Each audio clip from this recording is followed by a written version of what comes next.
Entonces, bueno, esto es un documento de XM que básicamente le da a los encargados de transmisión y específicamente el objetivo es eh, coordinar las protecciones del sistema de interconexión nacional. En el caso de Colombia, nosotros de forma general habíamos visto el apartado de protecciones, unos casos de estudio muy particulares, con relés particulares aplicados específicamente al Perú. Y pues bueno, la idea de hoy es por lo menos llevarnos el contexto colombiano, que cómo se protege en Colombia, por lo menos cuál es la recomendación, y muy probablemente las recomendaciones nos ayuden a simplificar porque pues el campo es amplio, ¿no?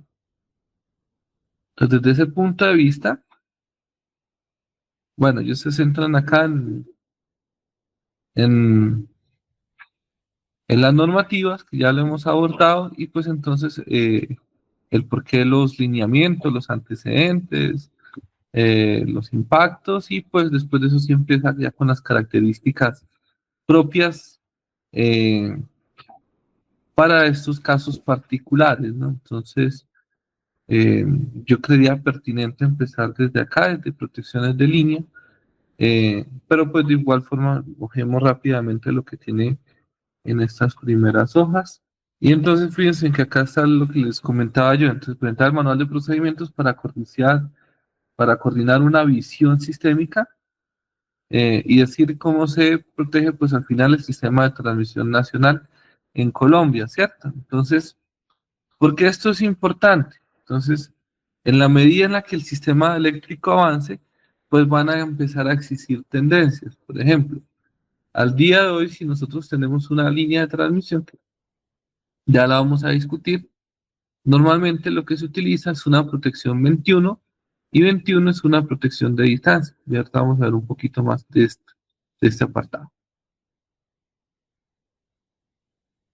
Pero resulta que si el sistema tiene una muy buena comunicación, se pudiese pensar en un 87L. Un 87L es una protección diferencial y el L que puede ser aplicado en línea. El reto es que se tienen al final que comunicar dos subestaciones entre sí para tener en este caso tiempos de respuesta extremadamente rápidos, ¿no?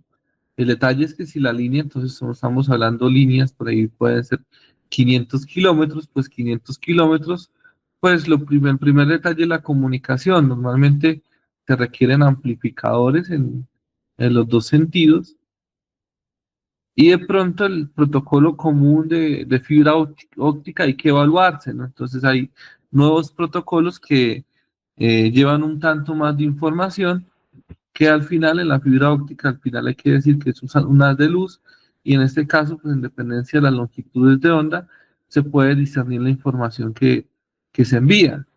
Entonces, desde ese punto de vista, pudiésemos llegar a funcionamientos en el orden de los milisegundos, por ahí en 10 milisegundos, algo así. Eh, y por decir algo, si protegemos la línea con una protección convencional, suponiendo que la falla esté en zona 2, que pase el 80% de la línea, esta puede actuar por ahí en algo así como 400 milisegundos, y lo que se termina empleando es un acelerador de accionamiento para estos casos particulares, ¿no? Entonces, de pronto, eh, estamos en una tecnología y hay que evaluar la transición, pero entonces debe quedar muy claro los criterios que al final se deben emplear para coordinar, pues, porque como el nombre lo dice, al final el objetivo es que funcione de la mejor forma, y la mejor forma no es la más adecuada, no estamos hablando de un óptimo, sino llegar a un consenso funcional que implementado garantice las condiciones de funcionalidad del problema bajo estas contingencias. Entonces, desde ese punto de vista, pues es muy importante tener este contexto, y ya con eso, pues por lo menos se tiene una idea, una noción clara de los elementos utilizables, por lo menos en el territorio nacional, en el centro, pues al final en el sistema de transmisión nacional, y que puedan entonces también abarcar a los operadores de red, que es la idea pues general, ¿no? Entonces, bueno, símbolos, terminología, esto ya lo hemos discutido. específicamente. ¿Mm?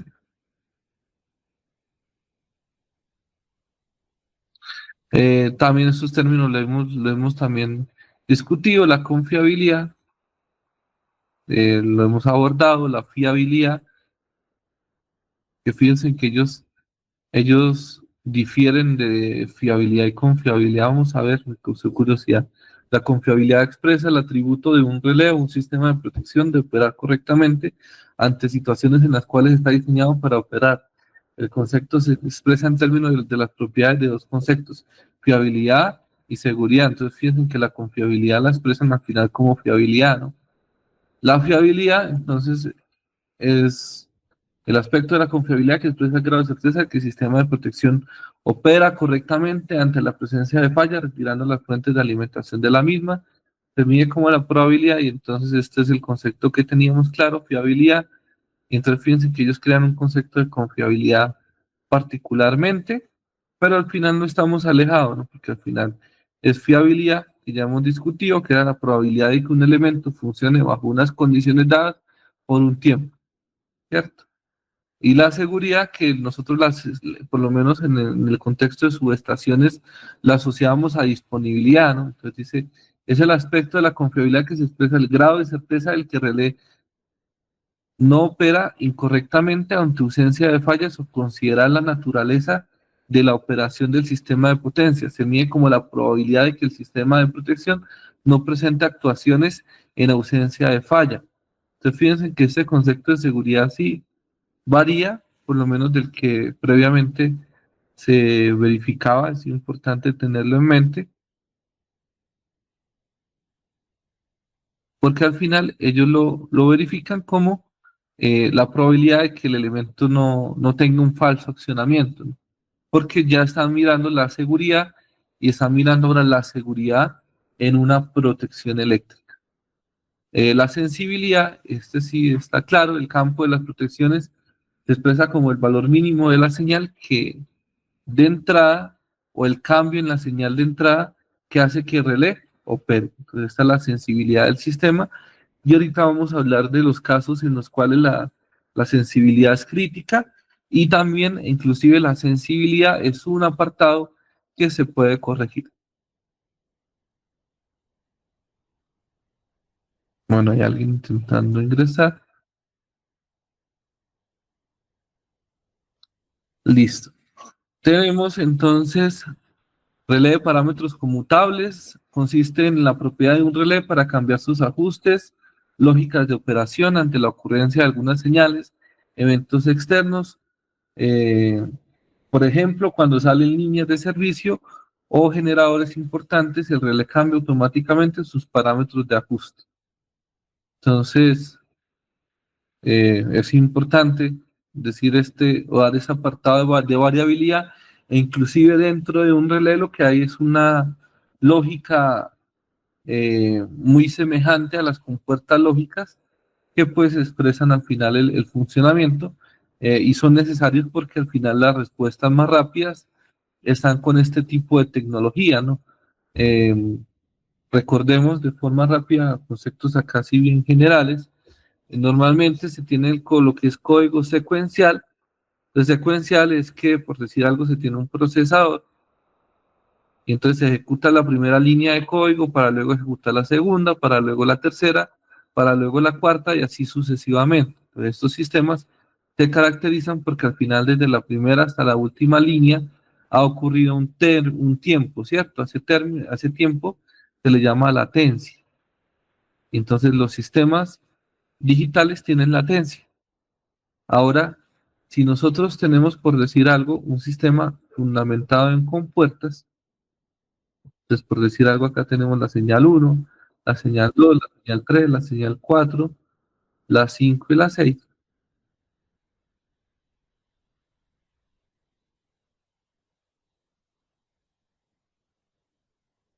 Y entonces nosotros queremos verificar el estado y tenemos operaciones cruzadas, por decir algo como esto.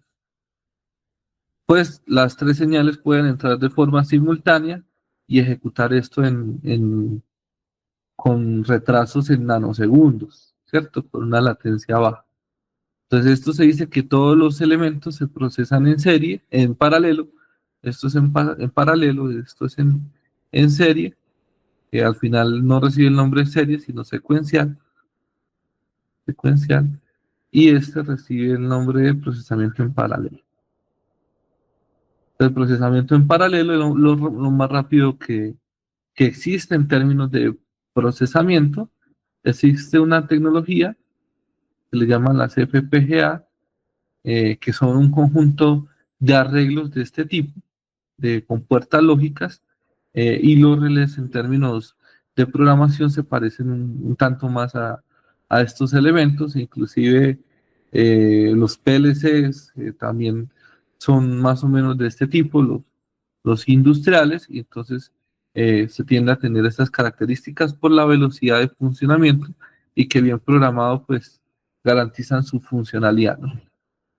Entonces, eso como para más adelante cuando nos hagamos una idea de un modelo. Impedancia aparente, este concepto es importante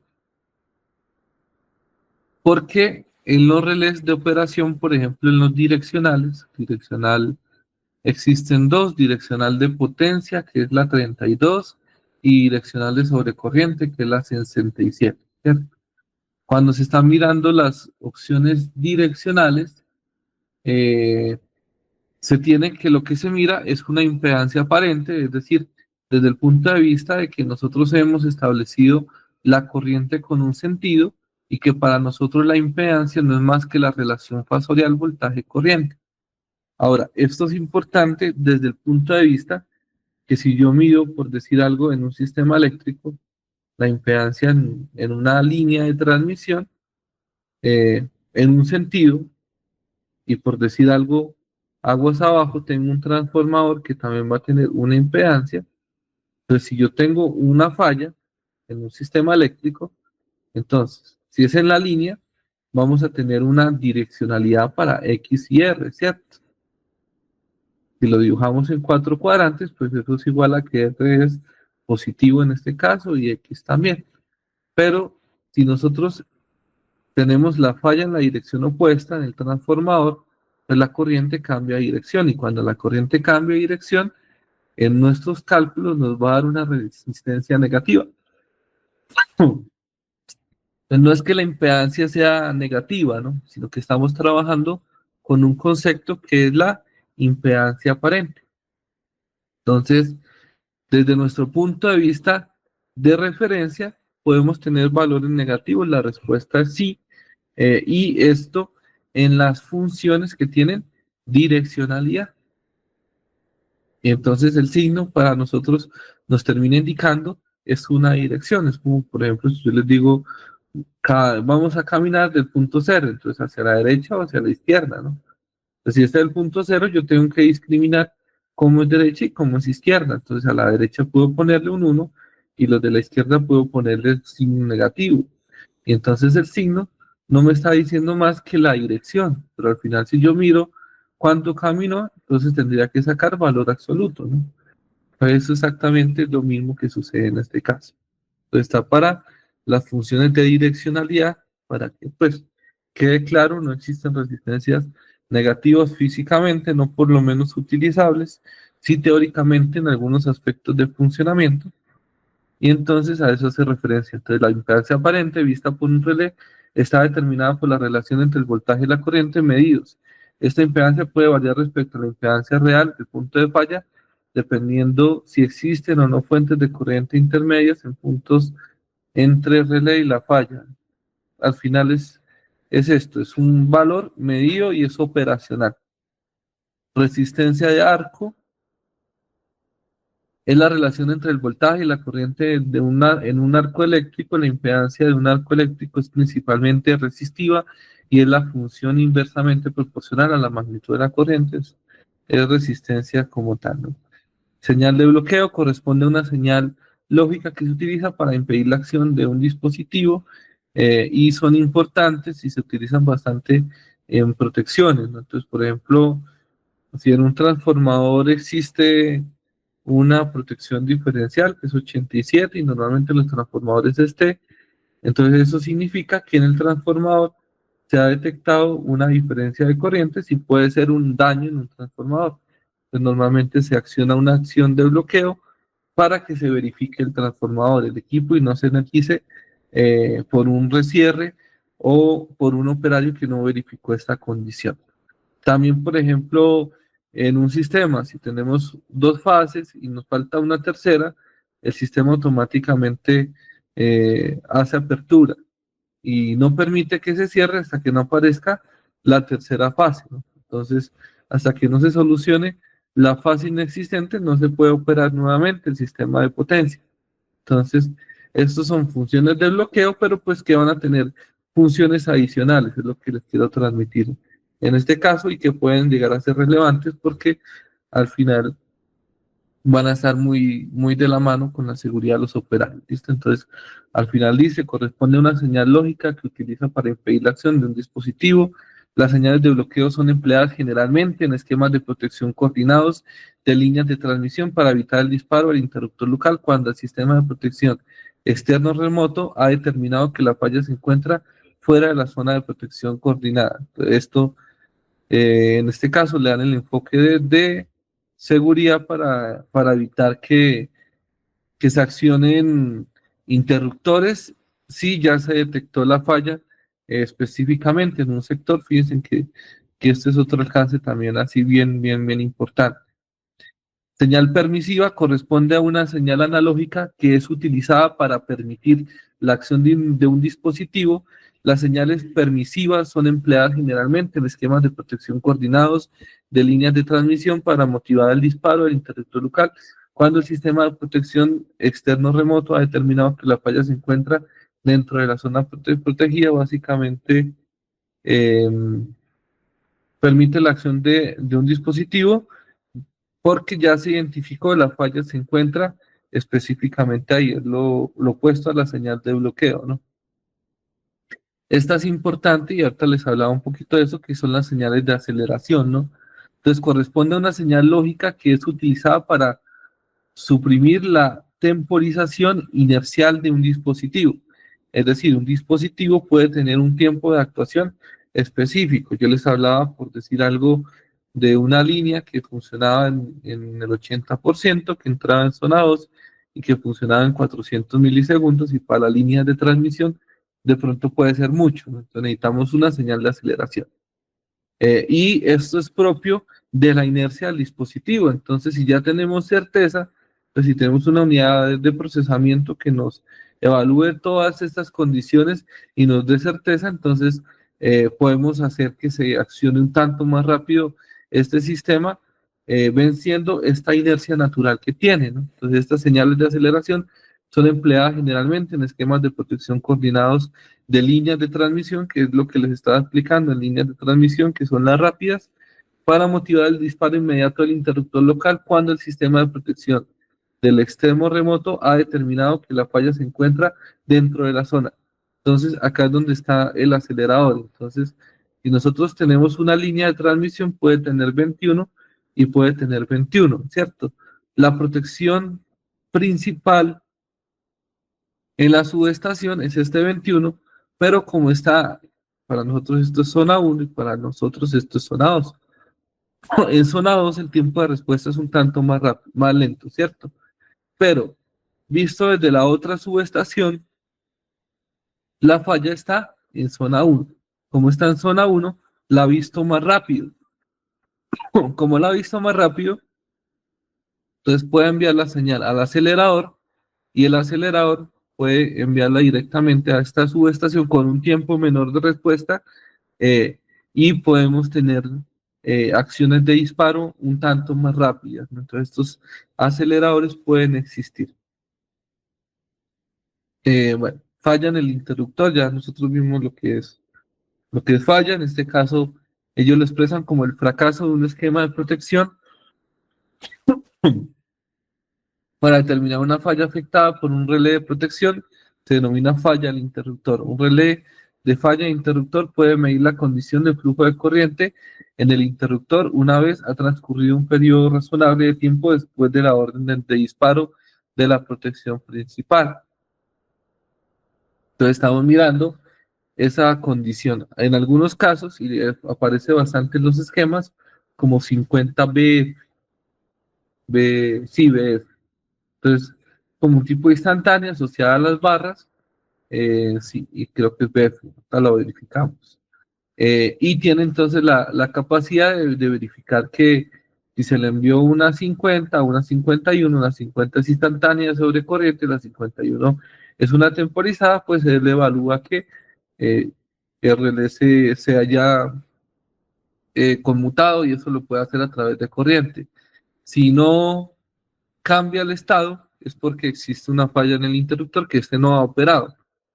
Y entonces es importante reconocer esta condición para iniciar las medidas correctivas y enviar la señal para que la siguiente protección se accione. Entonces, el interruptor en definitiva se le envió señal de accionamiento, no funciona, entonces debemos acelerar la remota, ¿no? Entonces esto es así bien, bien importante. Ay, bueno, vamos acá a admitir. Listo. Y coordinación de protección, entonces el proceso de selección y ajuste de curvas características de los dispositivos de protección, de tal manera que la operación de los mismos se efectúe organizada y selectivamente. La selectividad te la vamos a hablar en un orden específico con el mínimo tiempo de operación para minimizar la interrupción del servicio al cliente y para aislar adecuadamente la menor porción posible del sistema de potencia como consecuencia de la falla. Entonces, al final es organizada y es selectiva. La selectividad es un parámetro muy importante y hace referencia a realizar el despeje y apertura únicamente del sitio que tenga la falla particularmente, ¿no? Bueno, polarización cruzada. Esto sí es para la función de direccionalidad, que inclusive en las protecciones direccionales uno esperaría, por ejemplo, que usted mirase el voltaje A, ¿cierto? Y lo comparase, por decir algo, con la corriente A. Pues resulta que la corriente A no va a tener un ligero desfase, teta, que va a corresponder al ángulo del factor de potencia. Entonces, lo que uno hace es, por ejemplo, verificar el voltaje AB con la corriente C, no, con la corriente B, por decir algo. Entonces, resulta que entre el voltaje AB y la corriente B pudiese estar por acá, pues se genera un ángulo. Y entonces, si la corriente B cambia de sentido, entonces es mucho más sencillo verificar la direccionalidad de los sistemas. Y para eso, pues es importante hablar de polarización cruzada, pues porque al final no se evalúa la del voltaje A con la fase A en las protecciones, no se hace así, porque es más complicado de interpretar las fallas y entonces se hace un tipo de polarización cruzada, que es lo que expresa acá.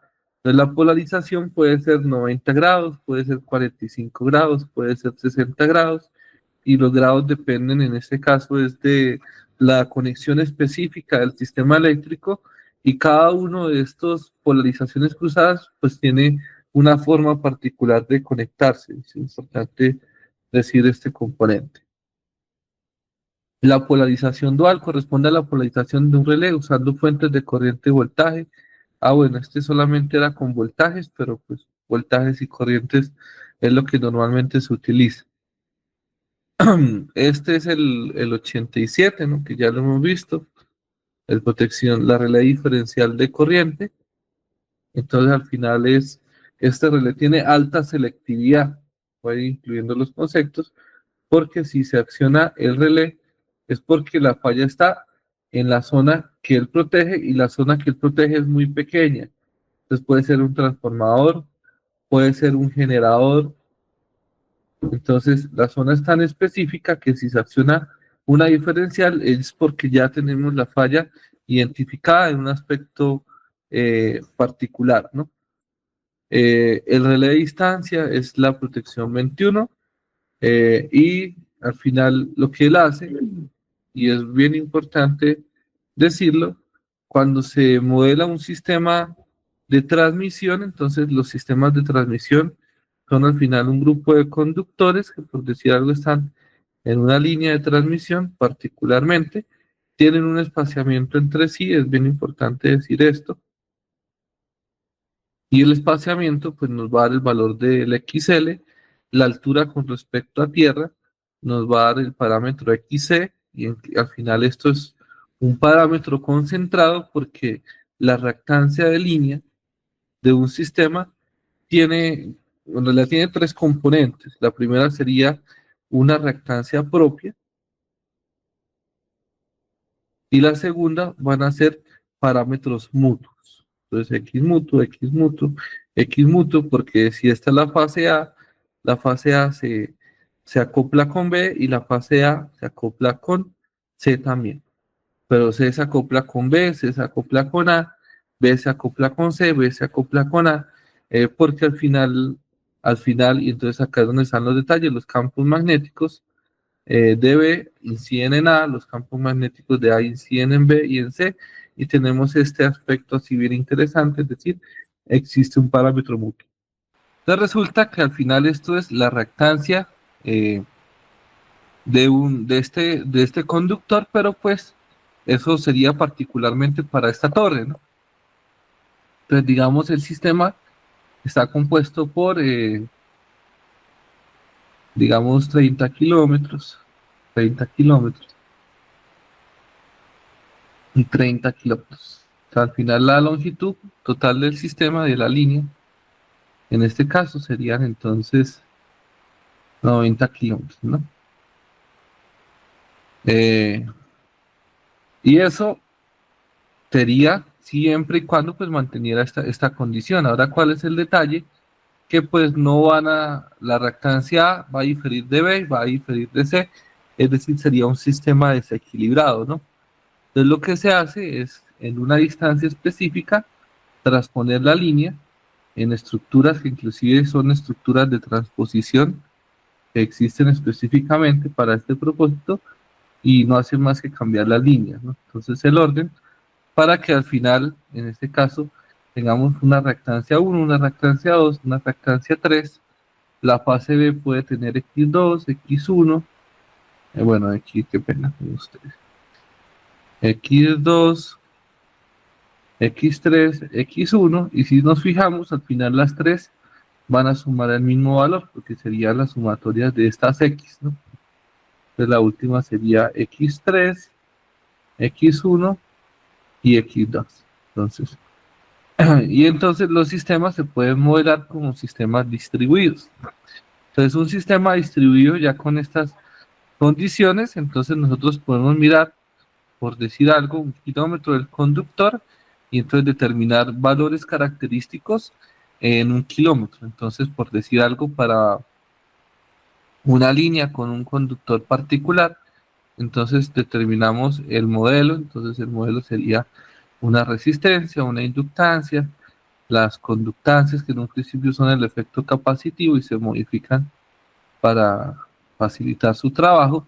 Y este es el modelo para un kilómetro. Y si lo queremos extrapolar a 100 kilómetros, a 200 kilómetros, pues es tan sencillo como multiplicar pues por la longitud.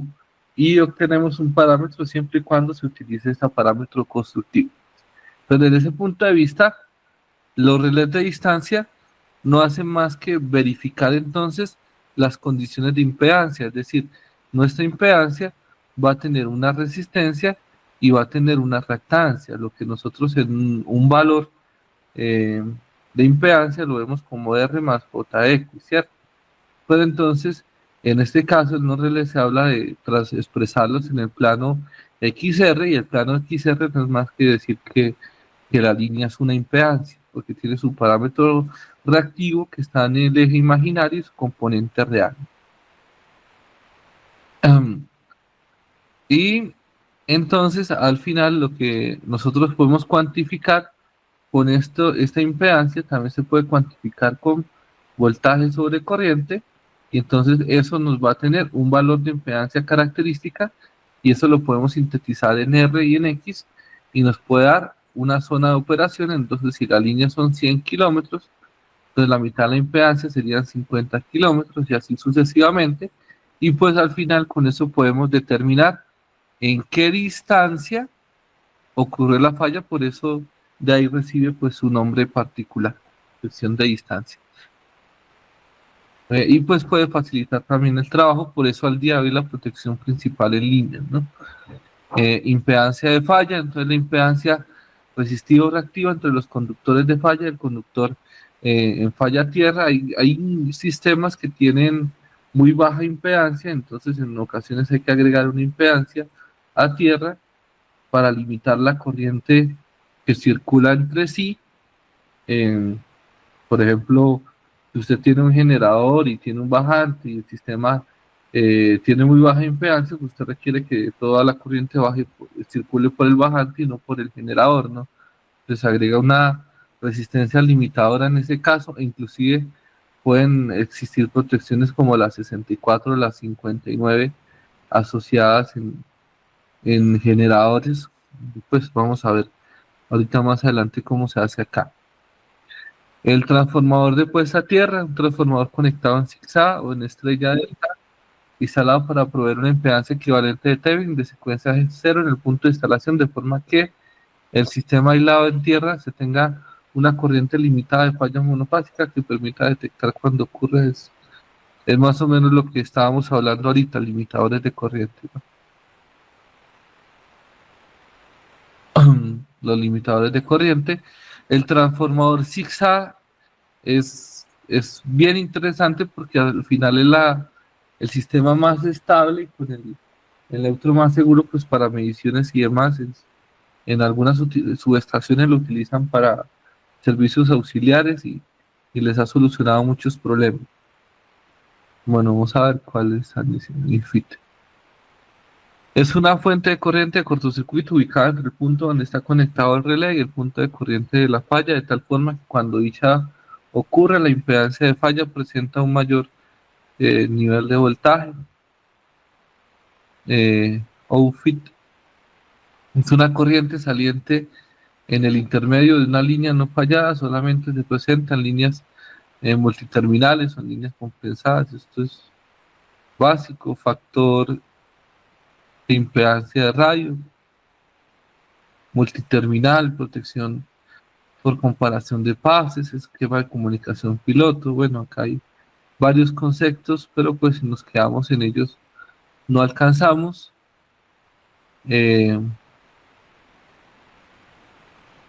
Esquema híbrido, protección principal. Esto ya lo hemos discutido: la protección principal, la protección de respaldo, las zonas de protección, lo hemos visto. El autochequeo sobre corrientes temporizado, la 51, que esta también ya la hemos hablado. 51 es típica en los sistemas eléctricos. La direccional de sobrecorriente, la 67 que les he presentado. Discrepancia de polo, relé de baja frecuencia, registrador de secuencia de eventos. Este es importante. Entonces, es un sistema de vigilancia que registra el estado de los eventos discretos, tales como la posición abierta, cerrada del interruptor, la activación y desactivación de una alarma de protección, además de la información binaria. Estos registradores indican el tiempo absoluto e intervalo de la ocurrencia de los eventos observados. Es muy importante, porque con esto se puede hacer seguimiento al funcionamiento en sitio del sistema de protección y se puede mejorar, ¿no? Algunos relés ya tienden a tener estos registradores de eventos, y la idea pues es que empiecen a ser más comunes. Registrador de fallas: un dispositivo que guarda en memoria a través de registros las magnitudes de diferentes cantidades del sistema, como tensiones, corrientes, durante un tiempo determinado, luego de recibir una señal de arranque, corriente, voltaje, frecuencia. Cada registrador posee un ancho de banda, un rango dinámico que dicta la calidad de las observaciones Las señales pueden ser registradas para vigilancia de cambios transitorios en el sistema, incluidos los componentes de alta frecuencia. Bueno, es para registrar fallos, ¿no? Bueno, acá hablan de la ANSI, la IEEE, las letras y sufijos. De esto hemos visto aquí en los casos particulares.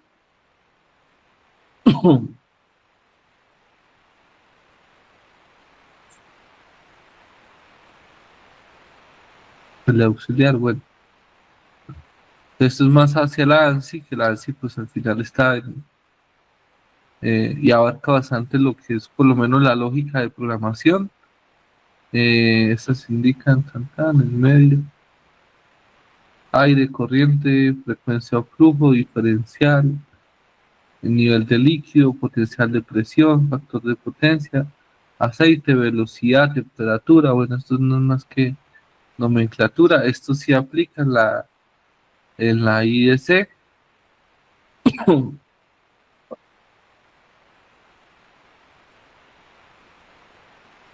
Y acá pues hablan un poquito de las dos. Eh, en algún momento se pueden encontrar símbolos de este tipo. Y fíjense que al final los símbolos, pues, algunos son muy semejantes y pueden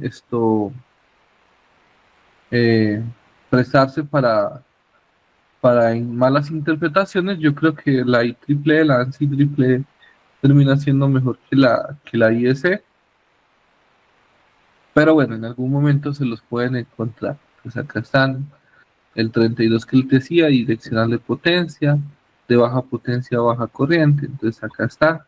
La recomendación siempre ir a la normativa, porque los fabricantes tienden a cambiar ligeramente los nombres o las funciones para hacerlos más comerciales, pero no, esto no va a cambiar la funcionalidad del dispositivo, ¿no? Bueno, acá estaba la función que les decía ahorita, BF y RL falla interruptor, que he visto no 51F, sino 50BF. Normalmente en los diferenciales para los barrajes aparece 50BF y en las de línea también pues a veces aparece.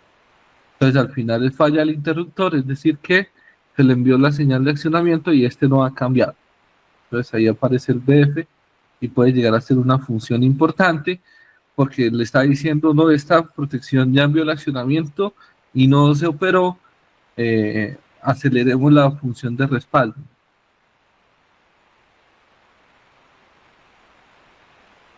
Listo, bueno, acá está.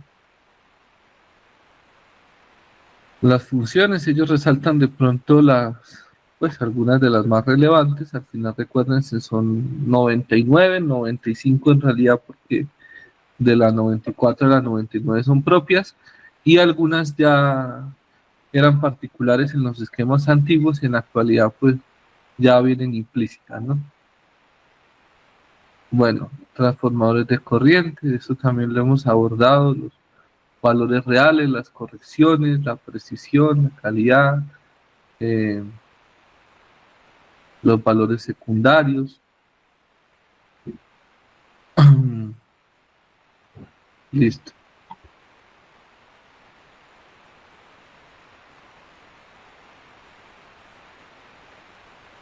listo. Y acá entonces un poquito de normatividad que se regula entonces que los agentes de generación, transmisión y distribución, así como el Centro Nacional de Despacho, tienen la responsabilidad de la realización de los ajustes de coordinación de protecciones, tanto para la entrada de nuevos proyectos, reconfiguraciones y demás. Y esto es común. Entonces, por ejemplo, si entra un nuevo proyecto es grande, eh, por ejemplo, en distribución, se le pide a las personas estudio de coordinación de protecciones y lo deben entregar. Muchas protecciones se deben ajustar con la entrada de sistemas. Por ejemplo, cuando se tienen granjas solares, hay que considerar la bidireccionalidad de los cambios de las condiciones de corrientes de falla. Tenemos variaciones en esta funcionalidad, ¿no? Bueno, entonces acá más o menos alcance, elementos a proteger, y entonces acá habla de los elementos así muy particular.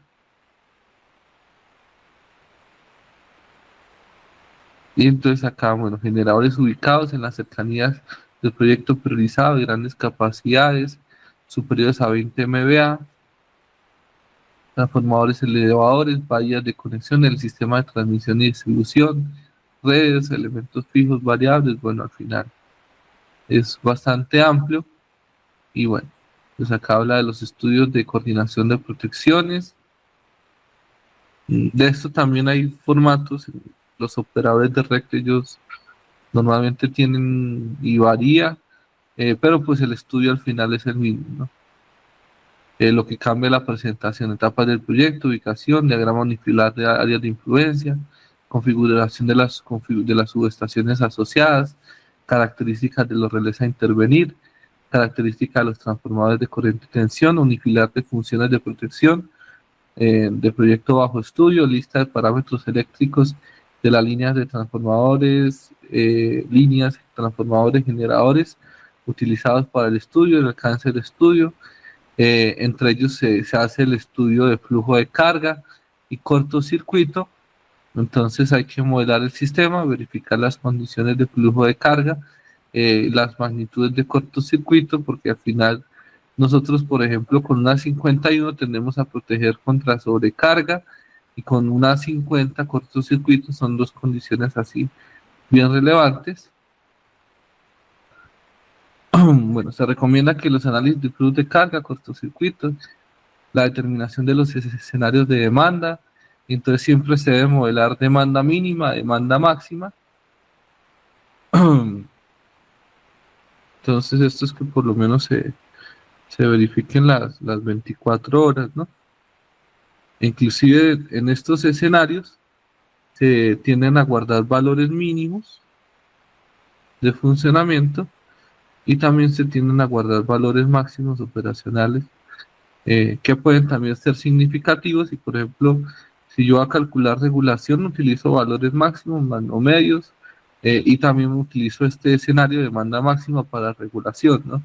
Pero si voy de pronto a cambiar el TAP, pues no únicamente debo mirar este porque ante una condición de demanda mínima puedo llegar a tener sobretensión, ¿no? Entonces los dos escenarios son igual de importantes. Asignación de generación del sistema, despachada, unidades de generación funcionales.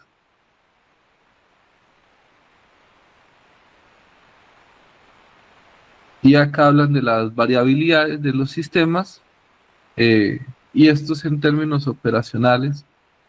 Nos dicen hasta notar que la mayoría de programas modernos permiten hacer estos análisis con la facilidad ya que brindan la posibilidad de contingencias múltiples N-K en sistemas para verificar y eso también es importante. Anteriormente tenía uno que a mano mirar escenario por escenario y hacer un informe así meticuloso y ahorita ya los softwares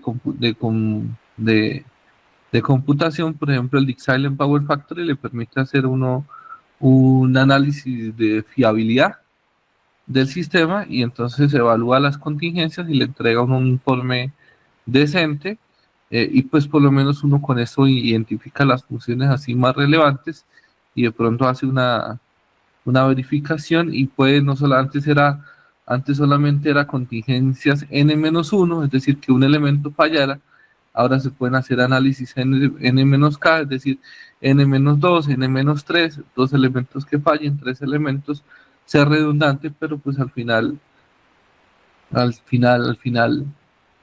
por lo menos se verificaba n-1, ¿no?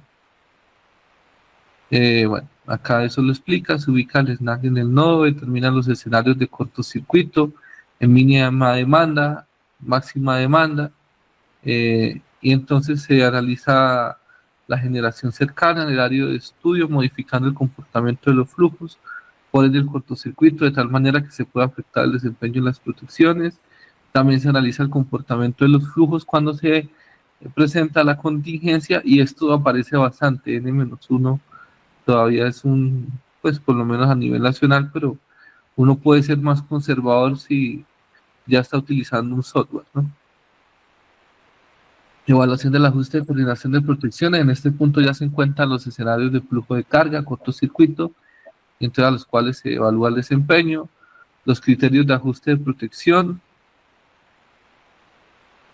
Bueno, y acá están los criterios así esenciales, las conclusiones, recomendaciones,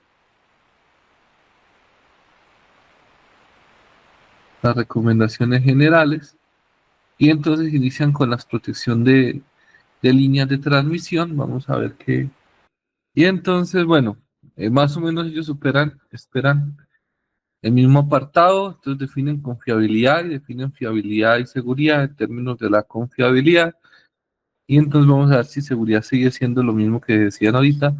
Está definida como el grado de certeza de que un relé, un sistema de relés no opera incorrectamente en ausencia de fallas, es decir, emita disparos erróneos. Se mantiene el concepto de seguridad para sistemas de protección que plantearon en un principio, que bueno, es particular, pero pues es ya cuando hagamos referencia a seguridad, estamos hablando de este grado de certeza, ¿no?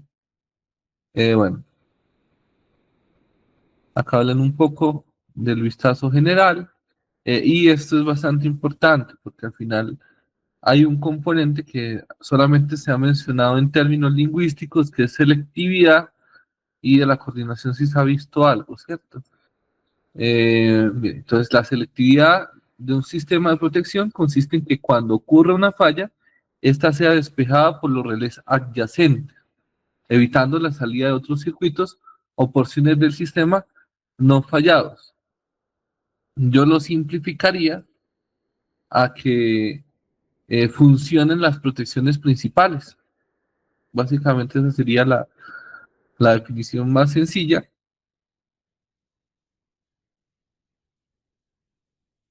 Desde el punto de vista,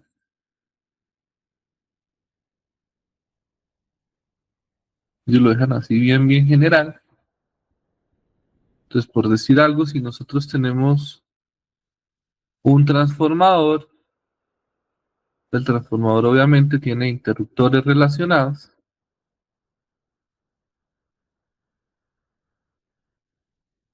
Entonces, lo que ellos buscan es que los elementos de protección, si esta sea despejada por los relés adyacentes. Listo, regalamos un minuto, vamos a admitir a alguien. Entonces, los adyacentes en este caso serían pues los que están unidos al transformador, y es lo que nosotros esperaríamos en el caso de selectividad, ¿no? Yo hago la referencia a protecciones principales porque al final estos dos interruptores están para el transformador.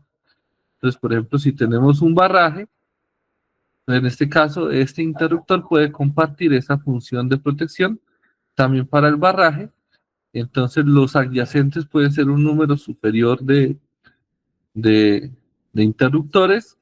Entonces, por eso es importante la selectividad, ¿no? Si sucede que la falla, por decir algo, está en el segmento del transformador, pues todos los elementos que están conectados e interconectados van a detectar la falla, y la pregunta es cuál se debe accionar. En la medida en la que se accione la protección principal asociada al elemento, vamos a tener el menor impacto posible, y por eso lo llamamos como selectividad. Entonces, es esa capacidad de que únicamente operen las protecciones relacionadas, ¿no?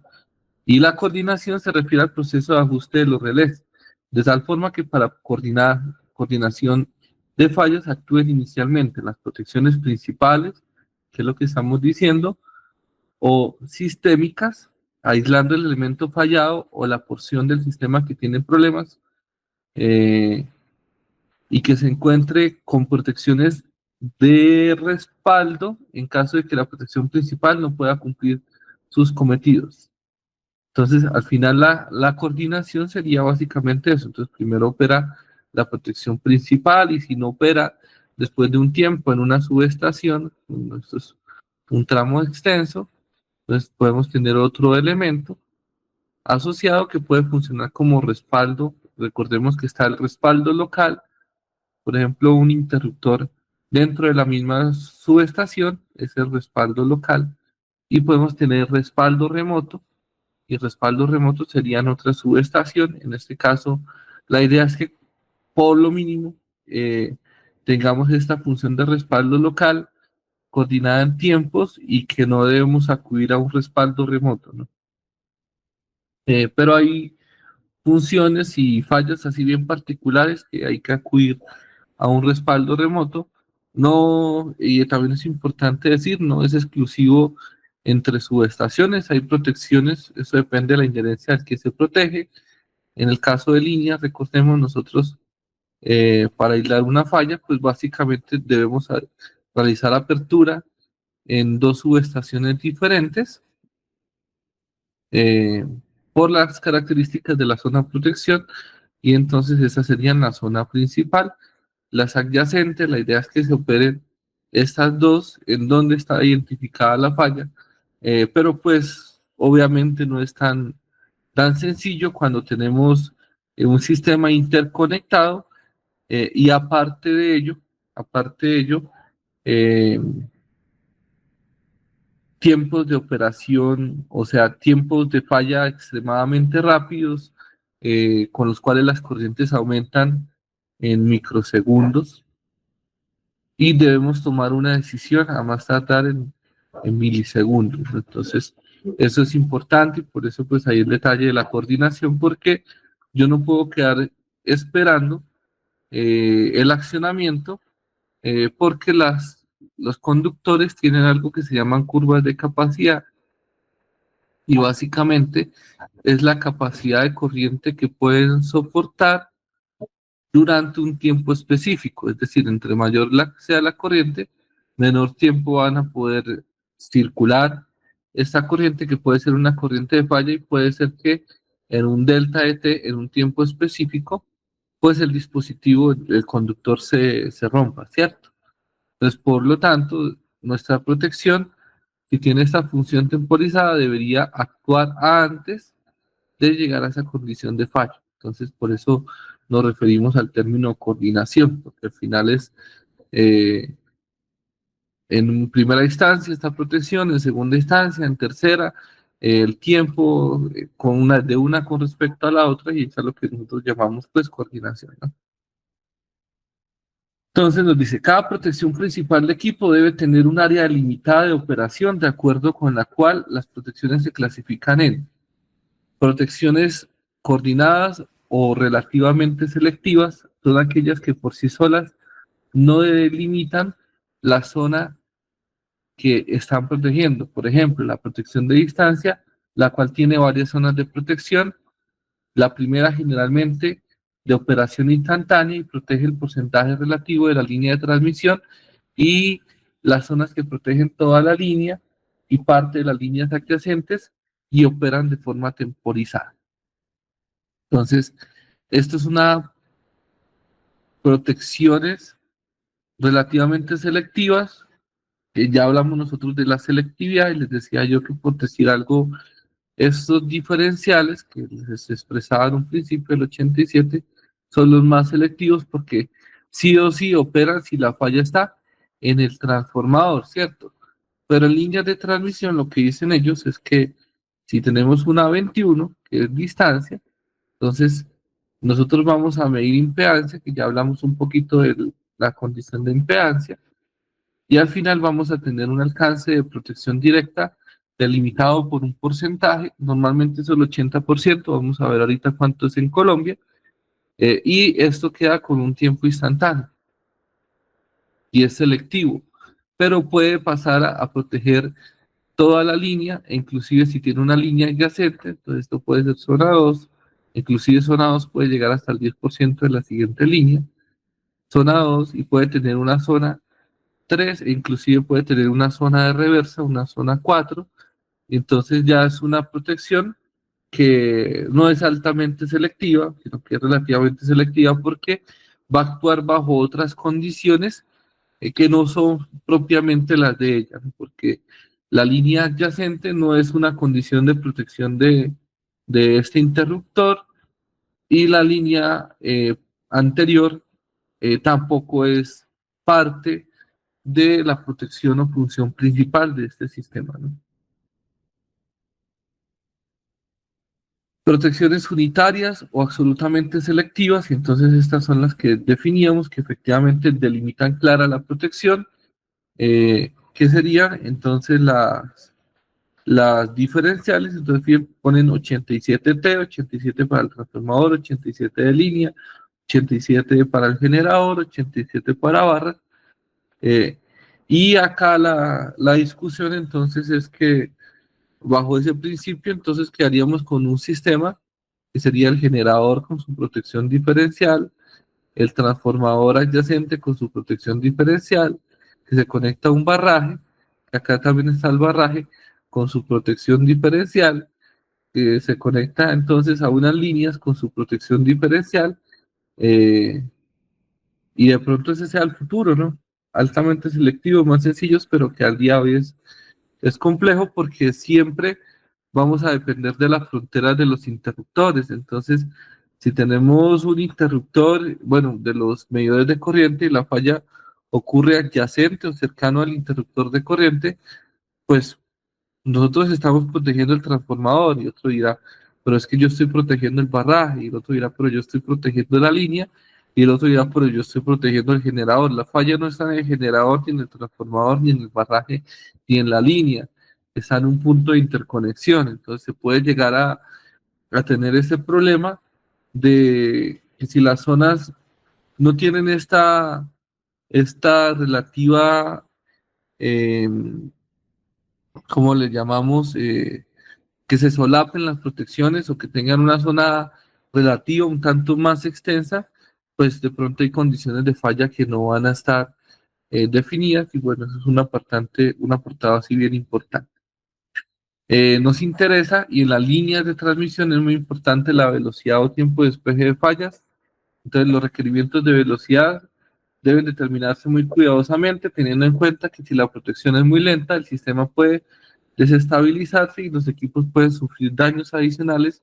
Si la protección es demasiado rápida, se puede ver comprometida la seguridad y la selectividad del sistema. La sensibilidad de la protección, esta se refiere a las mínimas cantidades las cuales deben ajustarse para el relé. Esta es bastante importante, entonces, por ejemplo, un caso típico puede ser el transformador, ¿cierto? Entonces resulta que tenemos medición de corriente en el devanado 1, medición de corriente en el devanado 2. La respuesta es las corrientes van a ser iguales, entonces si yo miro la corriente 2 y miro la corriente I2', pues vamos a tener que radiar el transformador. Hay una corriente que está circulando, que es la corriente de excitación, y que se le está adicionando a esa corriente I2', es decir, que al final la corriente que yo voy a percibir en el transformador de corriente es la corriente 1, que sería la sumatoria de esta I2' e I sub 0, ¿cierto? Que puede ser corregida, sí, puede ser corregida, pero puede ser corregida para este transformador y para este. Pero cuando nosotros estemos verificando, verificando este apartado, pues vamos a tener una diferencia de corrientes. Y esa diferencia entonces puede darnos una falla, pues no es falla en el interruptor, sería una condición de seguridad, ¿cierto? Es decir, que se accione una protección que no debería accionarse. ¿Por qué? Porque ha quedado muy sensible, porque al final la corriente 1 menos la corriente 2, pues obviamente los valores referidos, ¿no? O sea, acá deben estar en escala, llamémosle I2', pues no son iguales a cero porque falta, y ya está por definición, la corriente de excitación y eso puede llegar a suceder, ¿no? Entonces podemos tener una zona de protección tan baja que pues al final se complique en este caso la coordinación. ¿Cómo se soluciona eso? Entonces existen curvas porcentuales o logarítmicas, pero las porcentuales son utilizadas y entonces puedo dejar un margen de error, un delta, en este caso de corriente, de tal forma que no sea tan sensible la protección y la sensibilidad se puede calibrar. Entonces, es un apartado así bien interesante. La simplicidad, entre menos funciones eh, tenga, pues mejor debe tener las estrictamente necesarias, es básicamente lo que se tiene. Entonces vamos aquí, si los diseños de las protecciones de línea es común que no se tengan en cuenta las características en cuenta esta característica tan importante, dado que los nuevos relés multifuncionales han creado gran cantidad de soluciones especiales para posibles problemas del sistema. Es muy común que la implementación de estas soluciones se haga en forma incorrecta o incompleta y por consiguiente se puede presentar consecuencias más graves que si no se implementaran dichas soluciones. La simplicidad de un esquema de protección de líneas debe enfocarse a ajustar únicamente las funciones que sean estrictamente necesarias. Entonces, ¿cuáles son las que se deben activar? Las necesarias. Entonces, a usted le pueden vender una unidad funcional de línea, por decir un CEL 4, un 751, creo que si no estoy mal son de línea. Eh, Voy a tocar a acelerar un poco. Bueno, este es no es de los más nuevos, pero sí se utiliza bastante. 311C, que es uno de los que pueden encontrar para líneas, y fíjense que tiene múltiples funciones. Entre lo que hacemos referencia es que esencialmente podemos activar y habilitar cada una de las funciones y no con eso estamos haciendo una mejor protección, sino que aumentamos de pronto la complejidad del sistema y algunas protecciones pues no sean del todo necesarias o requeridas, ¿no? Entonces, en algunos casos sí, por ejemplo, acá en tensión, fíjense que en el barraje, subtensiones, sobretensiones, en la línea subtensiones, sobretensiones, instantáneos, eh, de tiempo, la protección de distancia, y de pronto 67, esta no tiene 67, sí, 67 que es direccional de corriente, y algunas pues serán necesarias, otras no, no así específicamente, ¿no? Entonces, es a lo que hace referencia en ese caso particular de la simplicidad, ¿no? Respaldo, entonces vamos a pasar así los conceptos un tanto más rápido. Ya hemos hablado, respaldo local, se utiliza un relé que protege contra anomalía de protección principal, ajustando el tiempo de operación mayor y conectado a un núcleo, a otro núcleo del transformador de corriente, a otro núcleo. De respaldo local contra falla del interruptor, se utiliza un relé de falla interruptor. Esta protección se presentará posteriormente. De respaldo remoto en otra subestación, vamos a ver si es lo mismo. El respaldo suministra protecciones relativamente selectivas colocado en barras adyacentes, por ejemplo, zonados de la protección de distancia. Entonces tienen ese alcance así bien particular. Selección del esquema de protección, entonces es importante la función de la línea.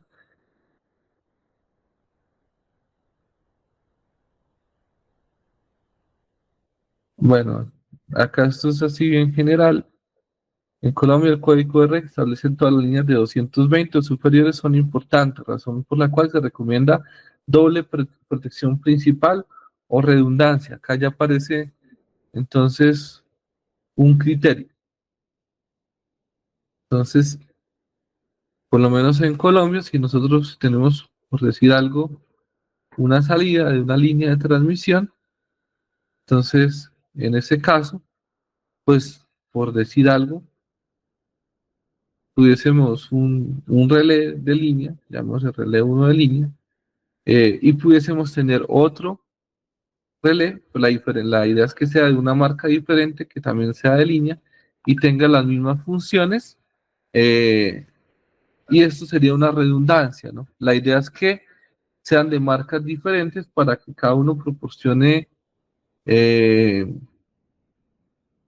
pues, una diferencia en este caso y evitar la condición de seguridad en la operación, es decir, un fallo inadecuado, o que sí, y más interesante aún, por decir algo, el relé 1 tiene un campo de actuación de visión y una protección, una falla particular se sale de la operación de ese sistema, pues, o no alcanza a visualizarla, pues el otro sí tenga de pronto la capacidad, y se puede tener entonces esa coordinación interesante, es lo que se llama acá pues una redundancia. Por eso se dice doble protección principal o redundancia en el CT y en el PT. Los factores del sistema, tiempo de despeje de falla, muy importante. La longitud de la línea, entre las líneas de transmisión pueden definirse como cortas, medias, largas, lo que ya se ha discutido en términos de, en este caso, la relación entre las impedancias situada en la protección de línea y la impedancia de línea. Normalmente para una longitud de línea depende por unidad, bueno, esto sí es que ustedes lo dominan, el sistema por unidad, que al final nosotros las impedancias pues las calculamos en términos de una base para un sistema completo y con eso se desagregan los componentes de los transformadores. De pronto, para que hagan así un pequeño recorderis, al final ustedes tienen el generador, los transformadores, todos los componentes y el detalle es que estos son circuitos eh, que se encuentran magnéticamente acoplados, es decir, eléctricamente desacoplados, entonces nosotros pudiésemos acoplarlos.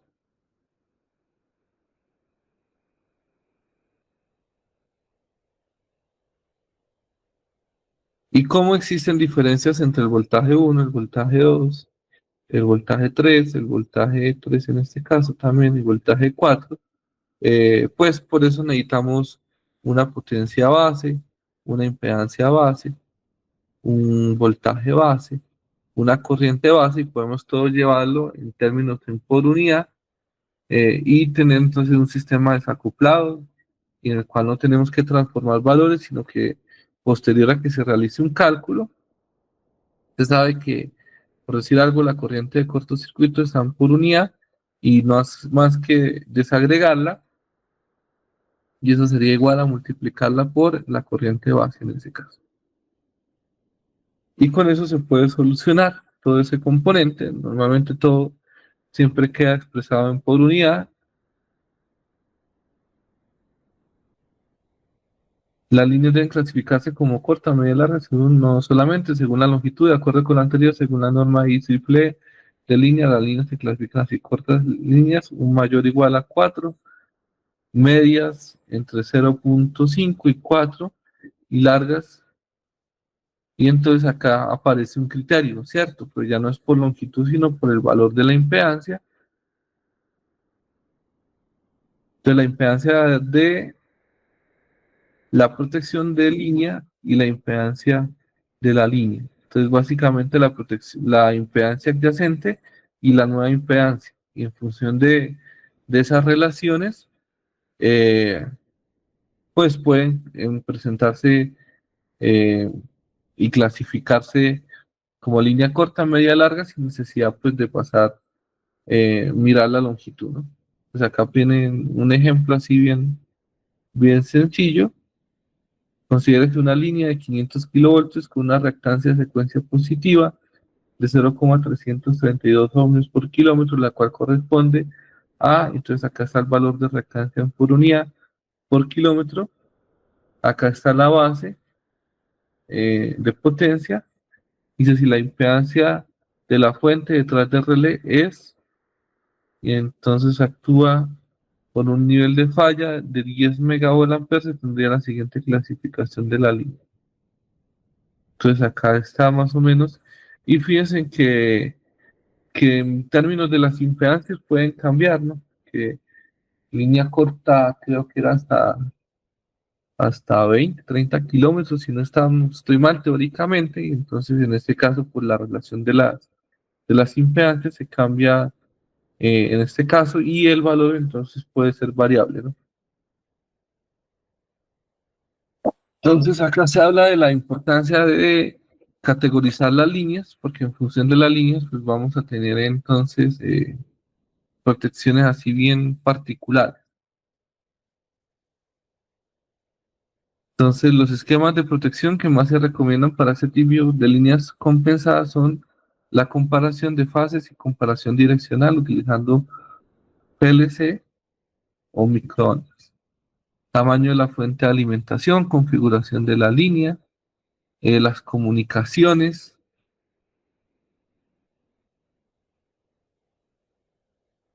Entonces fíjense que en paralelo a la protección se elige la comunicación. Acá hacen una comparación de las tecnologías. Las nuevas tecnologías suministran grandes ventajas, cargas bajas para los CTs, mayor sensibilidad, rangos de ajustables, compromiso del diseño, consideración. En realidad está bastante interesante el documento. Esquemas de relés, los relés de sobrecorriente no direccional, de sobrecorriente direccional, relés de distancia. Los esquemas sin señales pilotos pueden ser entonces estos sin señales piloto y esquemas de relés a distancia. Entonces necesitamos de distancia, sí o sí.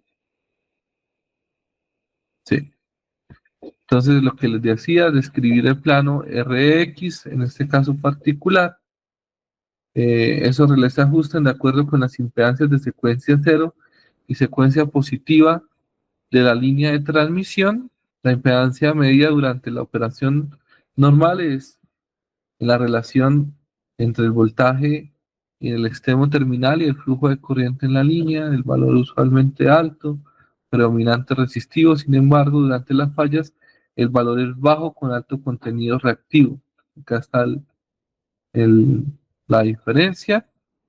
Esto lleva a la limitación de relé de cierta franja de impedancia observada, comúnmente llamada al alcance. Las características básicas acá expresan algo muy sencillo. Entonces, las protecciones de distancia pueden tener direccionalidad desde el punto de vista que yo pudiese, por decir algo, como estoy mirando la impedancia aparente, si cambia el sentido, entonces puedo mirar entonces una impedancia en una dirección opuesta y no es porque cambie tengamos resistencias negativas, ya recuerden, es por la referencia y entonces puede tener una función de direccionalidad. Por eso cuando lo discutíamos decíamos que pudiese tener una zona de protección por decir algo anteriormente, o en un campo anterior a la línea de transmisión, ¿no? Puede tener esta función direccional. Al final se clasifica en zonas de protección, entonces hay que definir cuándo es la zona uno, cuándo la 2, cuándo la 3, con alcances, y pues eso es lo que vamos a intentar coordinar y por eso pues la importancia de este documento. Pudiésemos tener, este es el plano XR tradicional, se puede trasladar con un arreglo particular, eso en los electromecánicos, en la actualidad ya es digital, y entonces al final estos son funciones para este caso, el traslado de lo que se llama el relé MOV, eh, que es la circunferencia que pasa a través del origen, básicamente esta, el MOV con OCSEP, que son corrimientos, y eso es pues para correr las curvas de protección, particularmente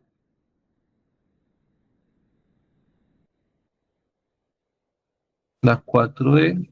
Esta es la que bueno, esta es de las más comunes, se le llama cuadrilateral, eh, y pues al final es como un tipo de trapecio, es de las más comunes, y pues bueno, esta es, básicamente son así. Normalmente la MOV es suficiente, o la cuadrilateral son las más empleadas, ¿no? Entonces las zonas de protección de distancia, entonces bueno, zona uno, zona 2, zona 3, establecen 5 zonas, bueno, y acá nos interesan los datos particulares. Deben tener en cuenta la impedancia de la línea. Básicamente esta es la actuación. Entonces, si nosotros tenemos un sistema eléctrico, entonces, por ejemplo, en este caso, la línea de transmisión tendría una resistencia 1 y una impedancia 1, ¿cierto? De X1. Y esto si fuese al 100%, entonces nosotros lo que hacemos es cortarla hasta un segmento y entonces de acá le adicionamos la siguiente impedancia, R2, X2, y entonces tendríamos una zona de protección adicionada y así sucesivamente. Entonces pudiésemos en este caso, ellos nos muestran dos, una zona de protección, dos zonas de protección, la 4 y una zona inversa que es la zona 3, ¿no? Entonces, 3 sería este alcance inverso y 4 sería inclusive posterior. Y pues necesitamos que nos digan las longitudes, creo que esto sí lo tiene. Entonces deben tener en cuenta las impedancias, la línea a proteger, la figura representa, y entonces acá están los alcances. Entonces fíjense que zona 1 llega hasta un porcentaje de la línea, 2 alcanza la línea y parte la adyacente, y 3 la adyacente inclusive un poquito más, ¿no?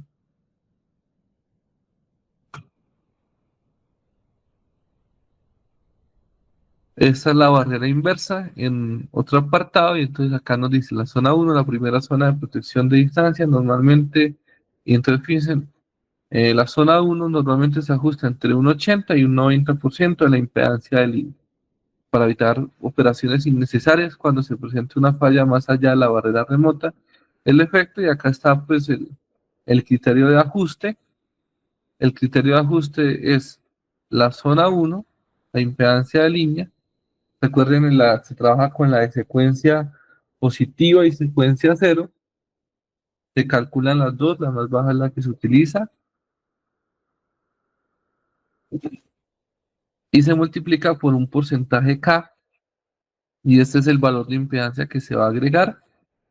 Porcentaje K dicen que en este caso es del 70 al 90%, eh, y es entonces la impedancia que queda con el ajuste.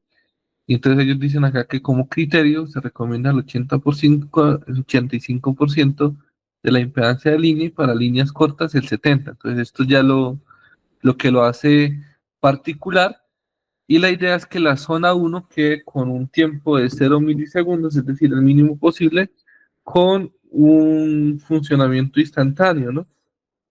Para nosotros en Colombia esta sería la zona 1 del 80 al 90%, y se ajustaría para líneas eh, cortas un 70%, y para líneas largas, en este caso, un 85%, ¿no?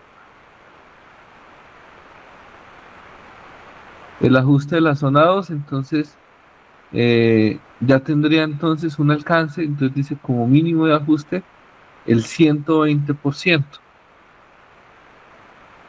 Entonces ya vamos aclarando acá nuestras zonas de protección. En este caso, pues lo que queda claro es que la principal es 21, que para una línea, en este caso particular, tendríamos alcance de 80 al 90%, yo lo dejaría en 80, sería conservador, y que se multiplica por un factor K de la impedancia de secuencia positiva, y el siguiente alcance, entonces alcanzaría hasta el 120%, es decir, un 20% más de la siguiente apartado. Esta es la zona 1, esta es la zona 2, esto se funciona con t igual a 0 milisegundos, es decir, instantáneo, y a la siguiente ya le tenemos que poner un tiempo, ¿cierto? Entonces, lo que está cierto es que llega hasta el 120% mínimo, lo que ellos expresan. Obviamente esto puede cambiar, ¿no? La recomendación, y no es más que pues una idea de ajuste particular. Acá también está la idea de cómo se asume este valor máximo y las correcciones relevantes. Y bueno, acá estaría entonces el alcance de esa zona 2 particular, eh, extendido. Hay que modelar los escenarios si se conecta una red de distribución, el factor de la corriente inducida que nos puede afectar en las mediciones, en las líneas adyacentes. Bueno, acá hay algo así, un ejemplo así básico para la zona 2. Y miremos entonces, el 20% de la impedancia de línea, esto es para calcular las impedancias. Y el tiempo,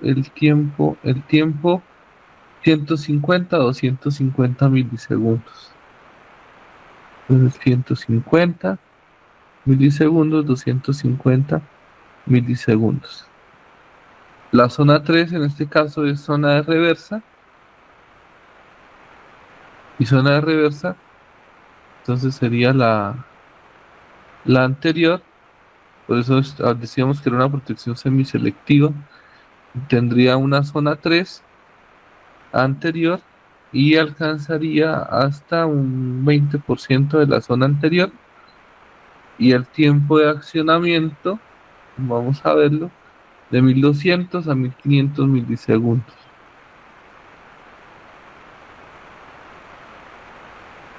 Milisegundos. En ese caso particular, acá hablan si se ajusta la zona 3 hacia adelante con el valor resistivo. Y fíjense en que al final, que era lo que les quería pues, presentar en una idea, la importancia entonces de tener un criterio consensuado de las zonas, de los alcances, para que esto se integre al sistema de transmisión nacional y pues, funcione de la forma más adecuada. Y por eso hay que conocer los criterios de las personas que han trabajado antes de uno. Acá resaltan las normativas, esquema de protección de distancia y sus funciones de sobrecorriente, esquemas de relé de sobrecorriente no direccional, esquemas de protección con protección principal distancia, protección de respaldo por sobrecorriente. Entonces, ellos están poniendo, en este caso, la principal es 21 y por sobrecorriente, entonces podemos tener 51 inclusive o 50, a veces se escribe en este caso 51-50 para la línea de transmisión como siguiente función, como secundaria. Acá están los criterios de ajuste de la tensión de respaldo. Aun cuando las protecciones de sobrecorriente son de respaldo, no es posible garantizar una selectividad absoluta, especialmente en el sistema enmallado. Y entonces este es el detalle de la sobrecorriente, ¿cierto? Entonces podemos nosotros tener una interconexión en malla de todo este sistema y tener una corriente en este segmento que la visualice y sea medida como una sobrecorriente, y como no tiene la función y potestad direccional, entonces pudiésemos recibir un accionamiento por sobrecorriente, eh, y la falla no estar en este sistema, ¿cierto? Entonces las impedancias básicamente pueden decirnos específicamente en qué parte del sistema se encuentra la falla visto desde la protección que estamos intentando coordinar. Pero en términos de magnitud de corriente, pudiese yo tener dos condiciones en las cuales las corrientes sean iguales. Entonces, por eso no son tan selectivas y por eso se utiliza como una función secundaria. En algunos casos se recomienda acompañada de una 67, una direccional de sobrecorriente. Pero bueno, vamos a ver qué más nos dice acá. Su tiempo mínimo de operación es de 400 milisegundos para garantizar el alcance de fallas con el tiempo de respaldo. Entonces, acá ya empezamos instantánea y entonces estas, ya no tendríamos instantáneo o pudiésemos tener instantánea, pero atrasarla hasta 400 milisegundos. Lo recomendado en este caso, con eso ya empezamos a coordinar y a tener un caso. En el sistema de transmisión y subtransmisión se tienden a utilizar curvas típicas definidas a dar a facilidad con relés de distancia y las protecciones de sobrecorriente a tierra. Es importante hablar, las magnitudes de las corrientes de falla son diferentes. No es lo mismo una falla trifásica que una falla monofásica, ya que las corrientes pues son mayores, entonces se tiende a utilizar 51, 51N, son curvas diferentes y tienen alcances diferentes. Entonces pudiésemos tener estas dos condiciones y por ende pues las protecciones que tienen esta condición de tierra o capacidad de medir fallas monofásicas son importantes porque inclusive son las más frecuentes. Entonces, bueno, vamos a ver, nos dice. Todas las formas de resultado cargan en la información de los casos de contingencias. Si el tipo de curva puede ser seleccionada, se escoge una curva IS normalmente inversa. Pues ya tenemos un criterio. Entonces, en este caso, normalmente inversa. Curvas de 51 hay muchas. Entonces acá nos están recomendando la normalmente inversa de acuerdo a la IS. y nos dice el dial de la curva se calcula a 0.4 segundos con aporte de la subestación a la falla monofásica o trifásica local mayor de las dos.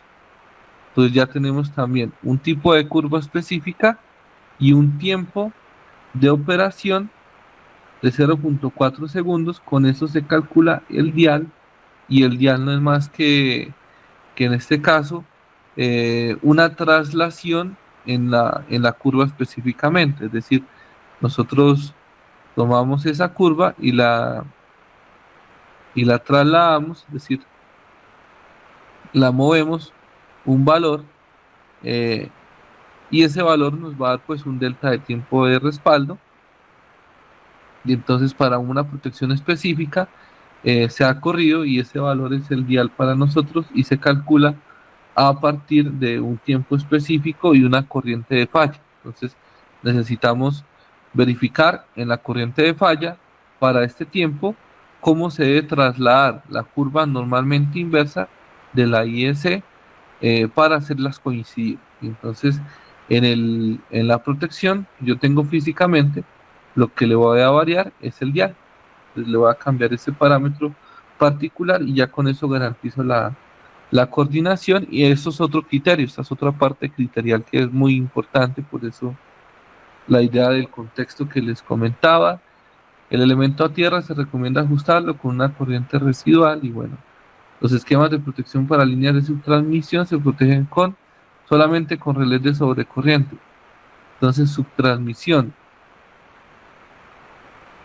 Las líneas del sistema enmallado no es posible obtener una completa selectividad, y entonces es el problema de la subtransmisión. Unidades instantáneas direccionales, el aporte de falla mínima de 1.5 veces el aporte.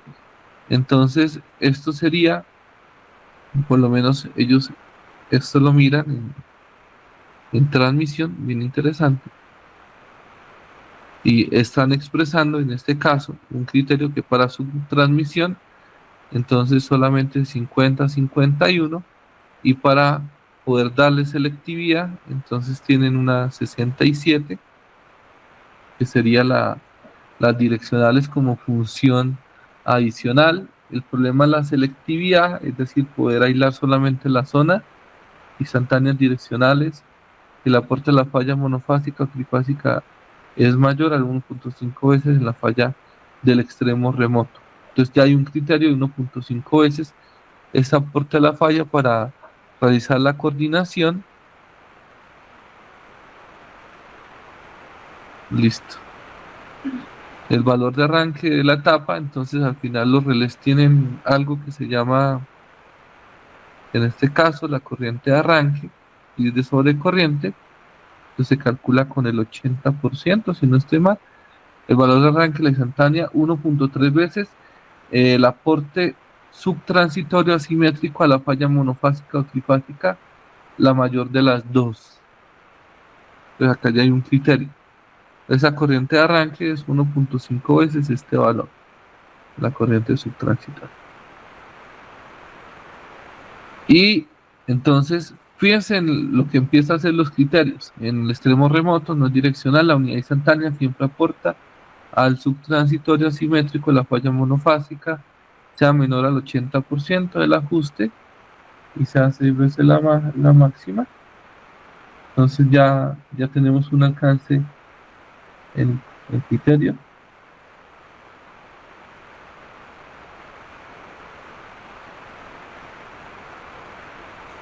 Listo. Si el ajuste no debería exceder 6 veces la máxima corriente de carga ante la mayor contingencia. Tu ajuste no debería exceder, debe ser menor a 6 veces la máxima corriente de carga ante la mayor contingencia. Bueno, toca mirar las contingencias y evaluar esta condición de corriente. Y acá están las consideraciones, si se aplican los relés instantáneos direccionales de la falla. Bueno, son muy semejantes. Fíjense que tienen alcances para calcular las formas en las que entran. Líneas en sistemas de subtransmisión radiales o anillos de una sola fuente. Entonces, estas son enmalladas, es decir, esto sería para un sistema de transmisión que esté conectado en malla, ¿no?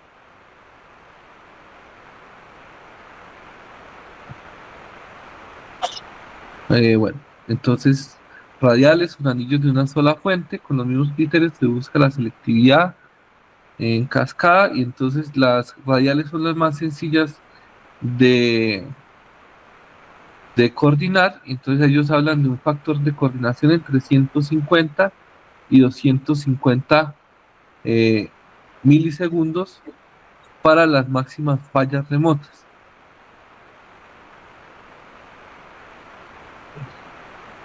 Entonces, si el sistema es, en este caso, es de subtransmisión, ¿cierto? Y es radial. Entonces, si esta es la protección principal, pues nosotros deberíamos esperar que la protección de respaldo, en condición, pues la máxima, sea de 150 milisegundos en su diferencia, en este caso, de accionamiento, ¿no?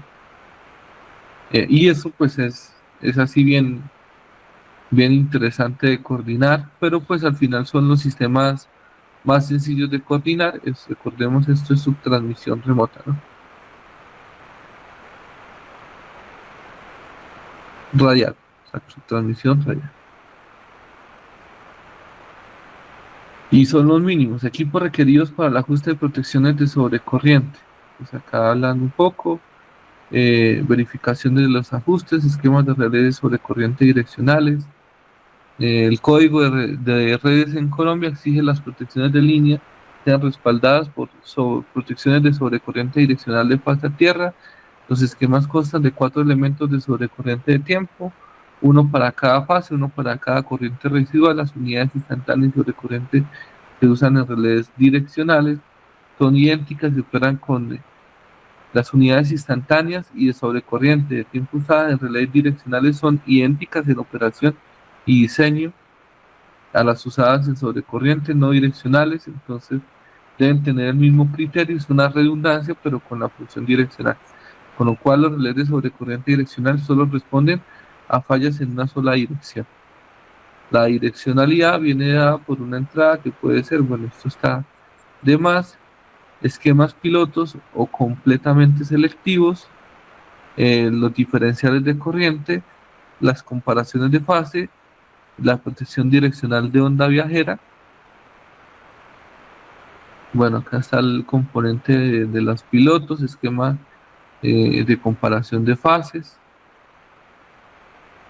Entonces, básicamente está buscando la comparación de los ángulos de fases de las fallas en los dos extremos de la línea protegida. eh, y esto, inclusive, también pues, nos puede ayudar con la direccionalidad, ¿no? Porque si nosotros tenemos una condición de falla, como la que les presentaba acá, pues al final vamos a tener una corriente de falla que los alimenta, pero las dos están en direcciones opuestas, ¿no? Entonces, si están en direcciones opuestas, eso en términos fasoriales puede ser algo como este tipo. Pues hay un ángulo característico entre las dos corrientes que es elevado, que pues dan cuenta de la anomalía. Si fuese, por decir algo, una misma corriente o una corriente con pérdidas, pues va a cambiar ligeramente la magnitud y el ángulo, pero no drásticamente. Entonces ahí donde la función direccional entra en este caso, pero necesita intercomunicación entre las redes para saber qué dirección tiene, o también se puede saber por el ángulo, es muy importante decir. Entonces por el ángulo se puede saber. Esto para líneas de transmisión, protección onda viajera, esquemas de teleprotección.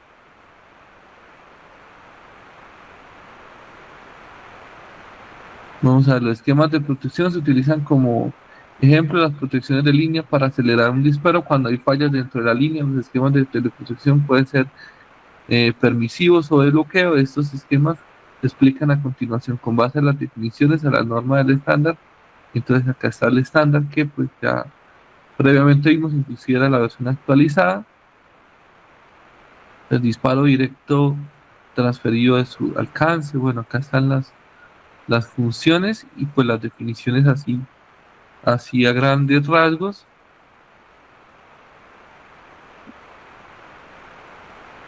Entonces solamente la función de la zona 1 y al final esto ayuda pues a la selectividad.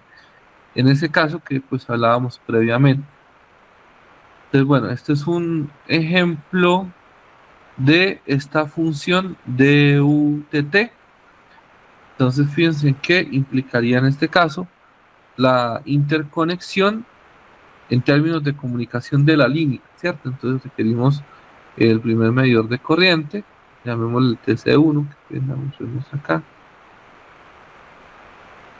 TC1, llamémosle a este el TC2, y entonces digamos que acá está nuestra falla, ¿cierto? Entonces, si entonces tenemos en este caso la direccionalidad, entonces tenemos en este caso una condición, entonces estamos mirando la falla, entonces acá está nuestra, de ajustar el subbalance, bueno, acá está nuestra zona de protección, entonces tenemos señal de accionamiento, sí, pero vamos a tener un accionamiento, la respuesta es no, ¿por qué? Podemos en este caso, esto es el equivalente a una compuerta AND, ¿cierto? Esa compuerta AND es si las dos condiciones deben estar en uno para funcionar. ¿Y cuál es la condición en la otra condición en uno? Entonces se recibe por un RX, es decir, un receptor de protección y este emite una señal. Entonces, para ello, la falla también debe ser identificada en este caso en la protección 2 y debe tener un 1 lógico, es decir, ya tenemos un 1 acá. El 1 se transmite, acá se recibe, ya tenemos dos unos, nos dicen envíe, entonces la compuerta es que ella cambia de estado sí, solo sí, las dos señales son 1. Y una es 1 y la otra es 0, es porque la falla no es en este segmento y por lo tanto no se debe realizar el accionamiento. De igual forma, el extremo de la línea debería entonces transmitir el 1 y se recibe, entonces si se fijan, los dos disparos, las dos señales de disparo quedarían en este caso en un 1 particular, es decir, vamos a tener un accionamiento simultáneo en los dos interruptores porque la falla ya se ha caracterizado que se encuentra en esta línea de transmisión y cumple este criterio de protección de la unidad. Entonces la unidad puede ser una direccional que se esté comparando, en este caso llegó a la comparación de ángulo de fase y entonces se llegó entonces a este consenso del accionamiento simultáneo. Este es el DUTT, el PUTT.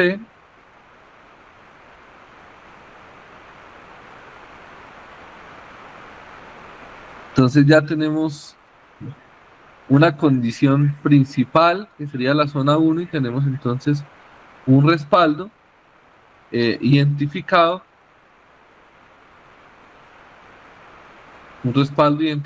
y en este caso pues, puede tener un tiempo de espera o una espera de esta segunda